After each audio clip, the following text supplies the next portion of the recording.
बिस्मिल्लाहिर्रहमानिर्रहीम। अस्सलाम वालेकुम स्टूडेंट्स, मेरा नाम इमरान अहमद है और मैं आपका कंप्यूटर साइंस का टीचर हूँ। स्टूडेंट्स, आज मैं आपको यूनिट नंबर 3 की जो एक्टिविटीज़ है उसका सोल्यूशंस मैं आपको बताऊंगा जो कि बेसिकली रिलेट करिए सिलेक्शन स्ट्रक्चर्स के साथ। तो आइए स्टूडेंट्स फिर इन एक्टिविटीज़ का सोल्यूशन देखते हैं। तो स्टूडेंट्स, आज हम करेंगे कुछ एक्टिविटीज़ जो रिलेटेड है सिलेक्शन स्ट्रक्चर से। ये एक्टिविटीज़ आप लोग खुद भी इंप्लीमेंट करके देखिएगा। मैं यहाँ पे आपको इनका कोड शो करवाऊंगा, उसका आपको आउटपुट भी शो करवाऊंगा, लेकिन आप इसको खुद कोड ब्लॉक्स में लिखिएगा और इसको रन करके देखिएगा। वही आउटपुट आती है जो मैंने यहाँ पे मेंशन किया है। और स्टूडेंट्स, यहाँ पे जो मैं आपको सोल्यूशन दिखाऊंगा वो मेरी लॉजिक के मुताबिक होगा। आप अपनी लॉजिक के मुताबिक डिफरेंट सोल्यूशन बनाने की कोशिश जरूर कीजिएगा।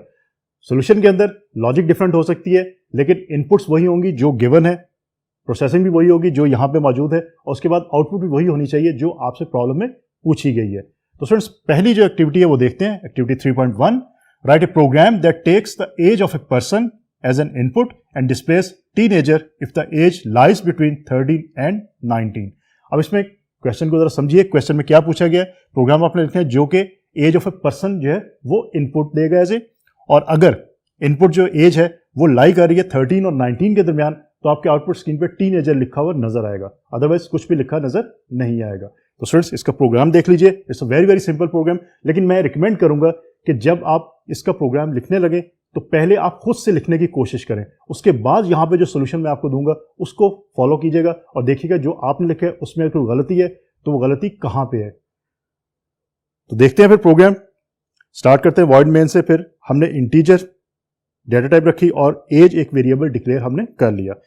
देन प्रिंट एफ किया, enter the age of a person, उसके बाद स्कैन एफ कर लिया। It's a very simple one, ये काम हम ऑलरेडी बहुत ज्यादा कर चुके हैं। अब if age greater than 13 and age less than 19, mean 13 और 19 के दरमियान आपको एज चाहिए, तो फिर आपके जो आउटपुट आएगा तो प्रिंट एफ होगा टीनेजर, अदरवाइज नहीं होगा। तो सिंपल ये प्रोग्राम है, इसमें आपने ऑपरेटर यूज किया है और यहां से आप चेक कर सकते हैं कि कैसे इसका रिजल्ट आएगा। और जब रिजल्ट निकालेंगे तो आपसे एज पूछेगा, आप कोई भी एज देंगे, फॉर एग्जाम्पल 15 अगर आप एंटर करते हैं तो आपको लिखा हुआ नजर आ जाएगा टीनेजर। तो स्टूडेंट्स, इस तरह इसका सोल्यूशन आप इजीली बना सकते हैं, लेकिन आप लोग खुद बना के जरूर देखिएगा। सिर्फ आपने यही कॉपी पेस्ट नहीं करना जो यहां पे मैंने आपको सोल्यूशन बता दिया, खुद करके जरूर देखिएगा इसको एक दफा। नेक्स्ट एक्टिविटी देखते हैं। Write a program that takes years as input and displays leap year if the input year is leap year. Leap year are divisible by 4। Students, leap year आपको पता है कि हर 4 साल के बाद आता है, तो डिवाइजेबल बाय 4 मीन अगर आपने चेक करना है कि लीप ईयर कौन सा है, तो फॉर एग्जांपल मैं कहता हूँ 2020 जो था वो लीप ईयर था, तो 4 पे डिवाइड होता है। 2024 जो है वो लीप ईयर है, तो इसका मतलब वो भी आपका 4 पे डिवाइड होता है। तो प्रोग्राम देख लेते हैं। It's very very simple. Again आपने ईयर एक वेरिएबल डिक्लेयर कर दिया, उसकी डेटा टाइप आपने इंटीजर रख दी। देन प्रिंट एफ किया, enter the year, year enter करे यूजर। स्कैन एफ किया, then if year mod 4 equal to 0, year जो भी है वो अगर डिवाइड हो रहा है 4 के ऊपर और रिमाइंडर जो है वो 0 आ रहा है, तो print f leap year, otherwise नहीं। तो सिंपल आपकी जो इफ की कंडीशन है वही आपको पता होनी चाहिए क्या लगानी है। बाकी syntax is very very easy, आप इजीली इसको कर सकते हैं। तो इसको रन करेंगे तो फॉर एग्जांपल आप देते हैं 2024, तो इसका मतलब है कि वो डिवाइड होता है 4 के ऊपर, रिमाइंडर 0 आता है, तो आपका आंसर आएगा लीप ईयर। तो इस तरह आप इसका सोल्यूशन इजीली निकाल सकते हैं। अब देखते हैं कि हमारे पास एक्टिविटी 3.3 के अंदर कौन सी प्रॉब्लम अवेलेबल है, उसका सोल्यूशन हम कैसे निकालेंगे। Activity 3.3, write a program that takes the value of body temperature of a person as an input and displays you have fever if body temperature is more than 98.6, otherwise displays you don't have fever. Mean अगर 98.6 body temperature है और या उससे ज्यादा है, तो in fact अगर उससे ज्यादा है 98.6 से, तो यू हैव फीवर ये आपकी स्क्रीन पे लिखा नजर आ जाए, और अगर 98.6 है तो फिर यू डोंट हैव फीवर ये लिखा आपके नजर आ जाए स्क्रीन के ऊपर। तो स्टूडेंट्स, अगेन इसका बहुत इजी प्रोग्राम है। आप देख सकते हैं यहाँ पे हमने बॉडी टेम्परेचर के नाम से एक वेरिएबल डिक्लेयर कर दिया, उसको डेटा मैंने रखी इंटीजर। देन प्रिंट एफ करवाया, enter the body temperature of a person, user से हमने इनपुट ले ली और चेक किया if body temperature is greater than 98.6, then print f you have fever, और उसके बाद else print f you don't have fever. अब स्टूडेंट्स, इफ के बाद मैंने जो एसोसिएटेड कोड था इफ का, उससे पहले और बाद में ब्रैकेट लगाई। आप इस ब्रैकेट को खत्म करके देखिएगा कोई इफेक्ट पड़ता है या नहीं पड़ता, ताकि आपको क्लियरली अंडरस्टैंडिंग हो कि ये लॉजिक है क्या। तो स्टूडेंट्स, इसका सोल्यूशन देख लेते हैं। मीन इसको रन करके देखिए। तो enter the body temperature of a person लिखा है, फॉर एग्जाम्पल मैंने यहाँ पे अगर 100 लिखा है तो लिखा आ जाएगा यू हैव फीवर, क्योंकि वो 98.6 से ज़्यादा वैल्यू है। तो इस तरह आप सोल्यूशन ईजिली बना सकते हैं। नेक्स्ट एक्टिविटी देखते हैं 3.4। The eligibility criteria of a university for its different undergraduate programs is as follows. BSSC program 80% or more in intermediate, BScs program 70% or more in intermediate, BSIT program 60% or more in intermediate. Write a program that takes percentage of intermediate marks and tells for which programs the student is eligible to apply. तो students इसके अंदर भी आपको idea हो रहा है easily कि input क्या है, प्रोसेसिंग क्या होगी और आउटपुट क्या शो की जाएगी। तो प्रोग्राम को देख लेते हैं। It's again very very simple program. Students simple मैं इसलिए कह रहा हूँ कि हम ऑलरेडी बहुत ज़्यादा इनकी प्रैक्टिस कर चुके हैं, तो ये आपके लिए सिंपल ही होना चाहिए। इसमें सिर्फ एक या दो आपकी जो स्टेटमेंट्स होती हैं वो ट्रिकी होती हैं, वो लॉजिकली आपको सोचना पड़ता है। अदरवाइज बाकी स्टेटमेंट्स आपकी ऑलरेडी जो प्रीवियस प्रोग्राम्स के अंदर आपने प्रैक्टिस की है तो आपको पता होगा कि कैसे लिखनी है। सो हम एक परसेंटेज का वेरिएबल डिक्लेयर करते हैं जिसको हम फ्लोट रखते हैं, क्योंकि परसेंटेज आपकी जो है वो पॉइंट्स में भी हो सकती है, मीन डेसिमल पॉइंट्स में हो सकती है। प्रिंट एफ किया, enter the percentage of intermediate marks, then scan f किया और देन आपने परसेंटेज ले ली यूजर से।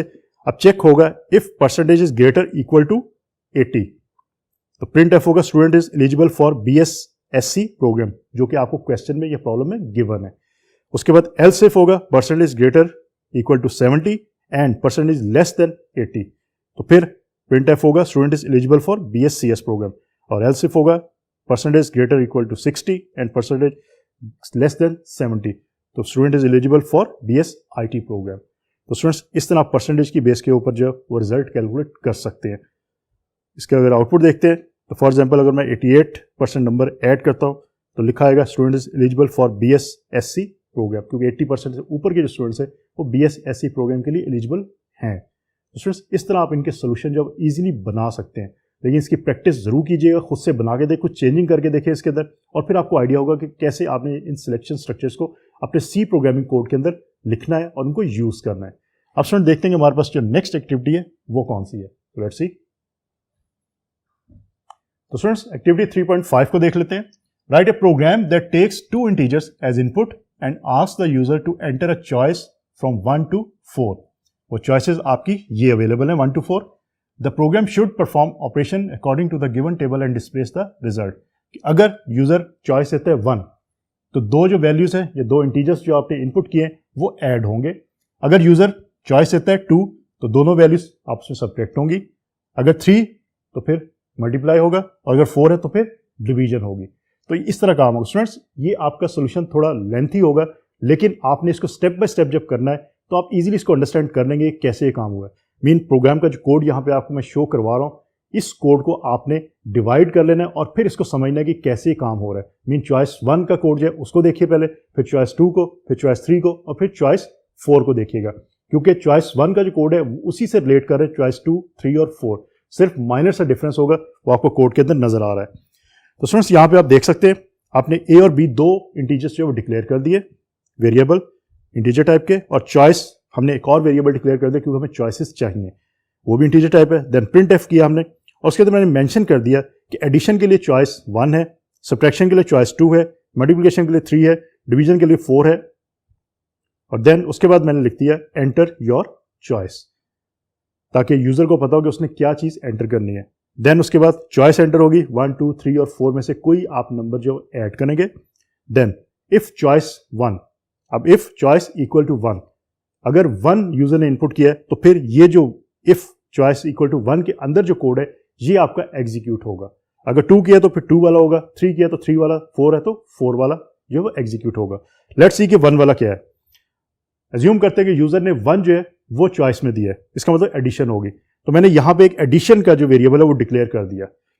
Then print f enter the first value, पहली वैल्यू एंटर की, देन दूसरी वैल्यू एंटर की, ए और बी की वैल्यूज आ गई। अब आपने एडिशन किया a प्लस बी, और ए और बी की वैल्यूज प्लस हो गई, एडिशन के वेरिएबल में स्टोर हो गई। देन प्रिंट एफ आपने किया द रिजल्ट आफ्टर एडिशन, जो भी रिजल्ट आएगा वो आपका प्रिंट एफ हो जाएगा। तो स्टूडेंट्स बहुत ईजी है। इसी तरह आपने सिर्फ और सिर्फ सब्ट्रैक्शन करना है सेकंड चॉइस के अंदर, बाकी कोड आपका सेम ही है। जहां एडिशन को आपने रिप्रेजेंट किया वहां पे आपने सब्ट्रैक्शन को रिप्रेजेंट करना है। मीन आप चॉइस 2 के अंदर आप देख सकते हैं कि आपने जो वेरिएबल डिक्लेयर किया वो सब्ट्रैक्शन का है, वो एडिशन का नहीं है, क्योंकि जो आपकी चॉइस 2 है वो सब्ट्रैक्शन से रिलेटेड है। तो स्टूडेंट्स इसी तरह आपने काम करना है। चॉइस 3 के अंदर वहाँ मल्टीप्लिकेशन हो जाएगा और चॉइस 4 के अंदर डिवीजन जो है वो लिखा जाएगा। तो आपका सिर्फ और सिर्फ पहली चॉइस के अंदर जो कोड लिखा हुआ है वो आपको पता होना चाहिए क्या कोड है, बाकी तीनों चॉइसेस आप इजीली लिख सकते हो। और देन स्टूडेंट्स उसके बाद एल्स है कि इनवैलिड चॉइस, कि अगर 4 के अलावा कोई और वैल्यू यूजर इनपुट कर देता है तो आपको आंसर में आएगा इनवैलिड चॉइस। तो स्टूडेंट्स इस तरह आप इस प्रोग्राम का सोल्यूशन जो निकाल सकते हैं। और अगर इसका आप आउटपुट देखना चाहते हैं तो आपको ऑप्शन लिखनी नजर आ रही है 1 2 3 4। अगर आप कोई एंटर करते हैं चॉइस, फॉर एग्जांपल 3 अगर एंटर किया इसका मतलब मल्टीप्लिकेशन होगी, तो ए की वैल्यू आपसे पूछी गई और बी की वैल्यू पूछी गई। अगर 5 और 6 आपने जो वैल्यूज दी तो आपका आंसर जो वो 30 आपके पास आ जाएगा। तो इस तरह आप इसका सोल्यूशन ईजिली निकाल सकते हैं। तो स्टूडेंट्स अब देखते हैं एक्टिविटी 3.6 की बात। Write a program that finds and displays area of triangle, parallelogram, rhombus और trapezium according to the choice of user. Students इसके अंदर इनफैक्ट आपको मैथमेटिक्स के कुछ फार्मूलाज यूज होंगे, तो इसके लिए आपको मैथमेटिक्स के फार्मूलाज का भी आइडिया होना चाहिए ताकि आप वो फार्मूलाज यहाँ पे इनपुट करके तो इजीली जो है अपना सोल्यूशन निकाल सके। इसमें ट्रायंगल का एरिया आपने निकालना है, पैरेललोग्राम का निकालना है, रोम्बस का निकालना है और ट्रेपीजियम का निकालना है। मीन 4 आपके पास जो शेप्स है उनके अपने एरिया फाइंड करने हैं। तो स्टूडेंट्स अगेन इसके अंदर भी क्या होगा, क्योंकि चॉइस ऑफ ए यूजर की बेस के ऊपर है, तो जिस तरह हमने एक्टिविटी 3.5 के अंदर चॉइसेस को यूज किया था, इसके अंदर भी हम चॉइसेस को यूज करेंगे। सिर्फ आपने याद रखना है कि फॉर्मूला कौन सा यूज होगा, फॉर्मूला वही यूज होगा जो मैथमेटिक्स के अंदर यूज होता है, वही हम इसके अंदर यूज करेंगे। देखते हैं इसका प्रोग्राम। तो स्टूडेंट्स इसका प्रोग्राम आपको नजर आ रहा है लिखा हुआ, और उस पर चॉइस नंबर 1 की अगर आप बात करें। अब स्टूडेंट्स एक चीज याद रखिएगा, ट्राइंगल का एरिया फाइंड करने के लिए हमारे पास डिफरेंट फार्मूलाज अवेलेबल है। अगर ट्राइंगल की 2 साइड्स आपके पास अवेलेबल है, उसका फार्मूला भी अवेलेबल है, मैं आपको उसका कोड भी शो करवा दूंगा। और अगर हमारे पास 3 साइड्स के वैल्यूज अवेलेबल है तो उसका कोड भी हमारे पास अवेलेबल है, मैं वो भी आपको शो करवा दूंगा। तो दोनों आप यूज कर सकते हो, आप जो भी यूज करना चाहिए आप उसको यूज कर सकते हैं। दोनों सोल्यूशन आपको मैं यहाँ पे शो करवा दूंगा कि 2 साइड्स का वैल्यू मौजूद है, उसके थ्रू आप ट्राइंगल ऑफ एरिया कैसे निकाल सकते हैं, और अगर 3 साइड्स की वैल्यू का इंफॉर्मेशन मौजूद है तो उसके थ्रू आप जो है वो एरिया ऑफ ट्राइंगल कैसे निकाल सकते हैं। तो स्टूडेंट्स देख सकते हैं आप यहाँ पे सबसे पहले अगेन आपने इंटीजर टाइप रखी और चॉइस आपने एक वेरिएबल डिक्लेयर कर दिया, और एरिया क्योंकि हमने फाइंड करना है तो वो फ्लोट टाइप का आपने जो है वो वेरिएबल डिक्लेयर कर दिया। प्रिंट एफ किया आपने, अब ऑप्शन से दी, फर्स्ट ट्राइंगल के लिए 2, पैरेललोग्राम के लिए 3, रोम्बस के लिए 4, ट्रेपीजियम के लिए, और कहा गया enter your choice to find the area. Then उसके बाद आपने चॉइस नंबर 1 की बात की। अब अगर आपके पास ट्राइंगल की 2 साइड्स की वैल्यूज मौजूद हैं तो उसके लिए सोल्यूशन जो है वो यहाँ पे मेंशन है, देख सकते हैं आप। अब यहाँ पे आपने बेस और हाइट, क्योंकि उसमें बेस और हाइट की जरूरत होती है, इसको बी और एच भी आप लिख सकते हैं और बेस और हाइट भी आप लिख सकते हैं। देन आप बेस एंटर करेंगे, हाइट एंटर करेंगे और फिर एरिया कैलकुलेट होगा base into height divide by 2। तो इस तरह आप कैलकुलेशन इजीली कर सकते हैं और आपका एरिया ऑफ ट्राइंगल जो है वो आ जाएगा आपके पास। फ्रेंड्स इसी तरह चॉइस नंबर 2 की अगर आप बात करें, वहां पे आपने पैरेललोग्राम का एरिया फाइंड करना है, वो भी इसी तरह फाइंड करेंगे। देन आप रोम्बस का फाइंड करेंगे और फिर ट्रेपीजियम का आप फाइंड करेंगे। और एट द एंड आप ये देख सकते हैं कि अगर आपके पास 3 वैल्यूज ट्राइंगल की 3 साइड्स की वैल्यूज मौजूद है तो उसका फॉर्मूला क्या होगा और वो आप कैसे जो है वो इंप्लीमेंट कर सकते हैं, तो वो चीज़ भी आप यहाँ पे देख सकते हैं। तो स्टूडेंट्स इसको आप प्रोग्राम को लिखिएगा, प्रोग्राम थोड़ा लंबा है लेकिन इसको डिवाइड कीजिएगा। मीन चॉइस नंबर 1 को पहले सिर्फ लिखें और वो प्रोग्राम रन करके देखिएगा, और फिर चॉइस नंबर 2 को ऐड करें उसके अंदर, फिर उसको रन करें, फिर चॉइस नंबर 3 को ऐड करें, फिर रन करें, और फिर चॉइस नंबर 4 को ऐड करके रन करें, ताकि आपको आइडिया हो कि कहाँ पे क्या चीज़ जो है वो एग्जीक्यूट हो रही है और किस तरह एग्जीक्यूट हो रही है, ताकि आपको लॉजिक समझ आए। लॉजिक समझ आएगी तो आप प्रोग्राम्स खुद से लिख सकते हैं अकॉर्डिंग टू प्रॉब्लम। अगर आपको लॉजिक समझ नहीं आएगी तो प्रॉब्लम आपके पास अगर हो तो आप उसकी लॉजिक समझ नहीं आएगी तो आप इस प्रॉब्लम का सोल्यूशन नहीं निकाल सकते। इसलिए आपने इस प्रॉब्लम को अच्छी तरह समझना है और फिर इसकी लॉजिक क्लियर करनी है और फिर इम्प्लीमेंटेशन करनी है। और बेटर चॉइस ये है, और रिकमेंड भी मैं ये करूँगा कि आप पहले इन प्रोग्राम्स का या इन प्रॉब्लम्स का फ्लो चार्ट या एल्गोरिथम डिज़ाइन करें, उसके बाद इम्प्लीमेंटेशन करें, ताकि आपको ईजिली अंडरस्टैंड हो कि आपने कहाँ पे क्या चीज़ है वो परफॉर्म करवानी है। तो स्टूडेंट्स आज हमने बेसिकली यूनिट नंबर 3 की जो एक्टिविटीज़ थी उनके सोल्यूशंस देखे। इन सोल्यूशंस को आप प्रैक्टिस के तौर पे अच्छी तरह कीजिएगा और बार बार करके देखिएगा, इनमें चेंज ला के देखिएगा, ताकि आपको आइडिया हो कि कैसे प्रोग्राम आपके रन होते हैं। स्टूडेंट्स कमिंग लेक्चर्स के अंदर मैं आपको यूनिट नंबर 3 की जो एक्सरसाइज हैं वो स्टार्ट करवाऊंगा, उनके सोल्यूशंस बताऊंगा कि कैसे आप उनको सॉल्व कर सकते हैं। तो स्टूडेंट्स होपफुली आज का लेक्चर आपको अच्छी तरह समझ आ गया होगा। इंशाल्लाह अगली दफ़ा नए लेक्चर के साथ दोबारा मुलाकात होगी। अपना बहुत सारा ख्याल रखिएगा। अल्लाह हाफिज़।